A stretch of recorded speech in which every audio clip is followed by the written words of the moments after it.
Hello everyone, Giltar here with part 3 of my review of the 1:72 scale VF-27γ Lucifer Valkyrie Brera Sterne custom model kit. And as you can see right now, it's in GERWALK mode, and it's in a good standing position. It's pretty good. Now, one thing I want to mention is that when you have the beam gun pod attached, because it's such a large accessory, and not that it's necessarily heavy itself, but once you connect it to the arm, it makes the model a little front heavy, unless you pose it with like basically the beam gun pods, sticking straight up. I've decided not to attach this yet. So in this part of the review, I'll be going over the transformation from GERWALK mode into Battroid mode, or basically humanoid mode. Now the first thing you want to do is first remove the adapter piece, the peg adapter piece for the gun pod from the bottom of the pelvis section here. The next thing you would do, now bear in mind this is just the way I do it. I don't even know if the instructions, I can't remember in the instructions to be honest, if they recommend you do it this way, but I find this way is pretty easy for me, so I'm just showing you the steps as I would do them. Now after removing the adapter piece here, I would actually get the wings ready for folding, and what you do is you basically push out or pull out the wing components. They'll actually separate here at these joints, and that'll allow you to actually bend them like so. And do the same thing on this side, and then you can bend them. Now the next thing you do is you want to sort of move the cockpit section and just rotate it here. In this piece you can actually make the landing gear covers come out. I'll just, oh, whoops, that's not right. Oh, that's not right either. Just take it off camera for a moment here.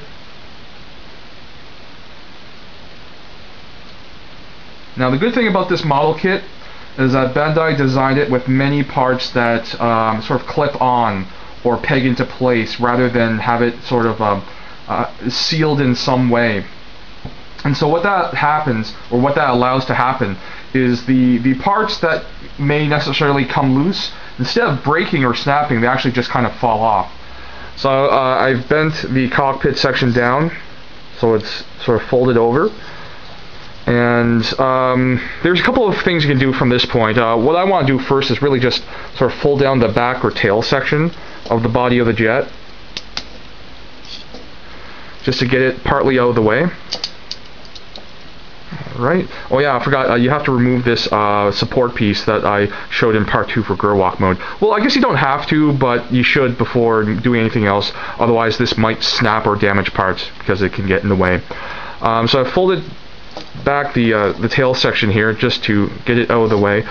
There's a couple of things you can do from here. What I would suggest doing is just actually getting the head up into place, and you just go below it and press upwards.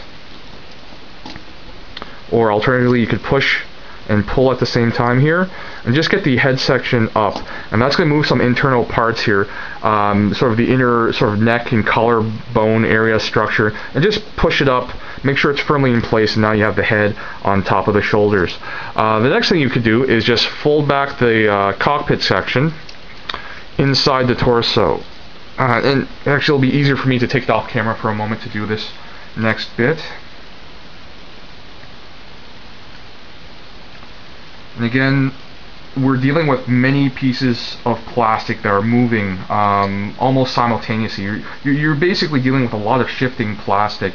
And again, the transformation itself isn't difficult. It's just the sort of particulars of just dealing with multiple pieces of shifting parts at the same time. And that can get a little sort of messy. Alright, so as you can see, I folded the sort of cockpit section into the sort of chest or torso area.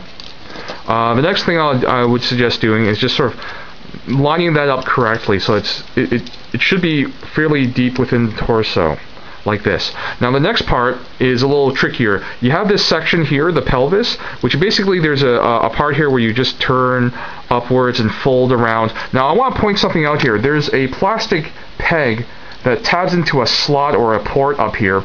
This is pretty fragile. I've actually snapped it once by accident, and you really want to be careful with this. Some people actually on forums have suggested, or what they've said they've done is that they've actually drilled a hole into the peg in the center and just inserted a little steel pin to basically reinforce that part to ward off stress fractures or actual breakings of this peg.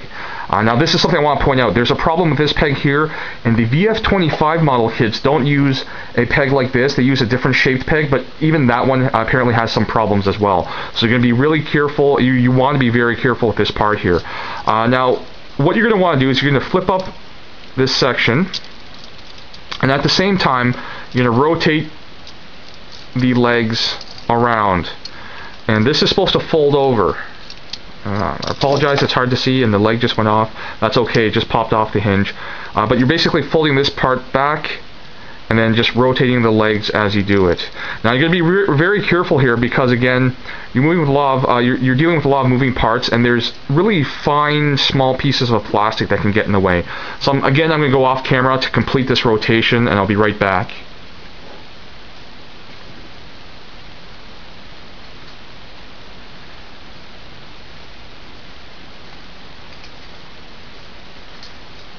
And I do again apologize for taking the model off camera so often, so frequently, but it's difficult for me to transform it properly with the setup I have now with my camera.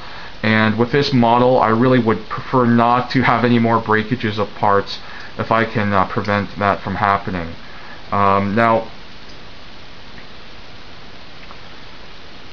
I do realize that this doesn't give the best impression of the model. I mean, a lot of people can really make some assumptions that, oh wow, this is a really touchy model kit, and to be honest, it is. I'm not going to lie. It's something that you really have to be careful with. It's not something you can just simply sort of move around and manipulate as if you had a standard master grade Gundam model kit, for example, or a high grade model kit. This is something that requires more care, more finesse, and more sort of conscientious handling, to be honest. Now that I've got everything sort of rotated around and flipped in, I've secured that peg into the slot. The next thing you're going to do is you're going to actually compact the leg parts here to make them a little more strong and supportive. So you just basically push it in, and the parts will move on their own as long as you have them assembled correctly, and they'll just sort of slide into place. And then you see this upper thigh part here, it's all one piece now.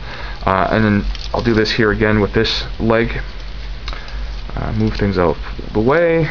I'm just gonna, again, you're just gonna push in, and it'll just sort of move and slide into place, which is actually quite nice. A really nice, smooth bit of design there, which can be overlooked. But the fact is, it's very difficult to, design transforming model kits or action figures in general.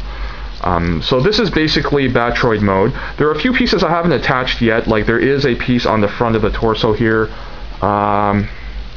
This chest component that you just basically snap into place. I haven't put on the hand with the gun pod yet, and basically that's the main transformation. What I'm going to do is I'll leave this video here and leave it as it is. I'll come back in the next part and basically have Battroid mode all sort of cleaned up and properly set up for you guys to see, and then I'll go over the articulation and a couple of other details. So thanks for watching, and again, I hope you've enjoyed this review up to this point. I promise it will get better once we get into the next portion there. So once again, thanks for watching, and I'll be right back.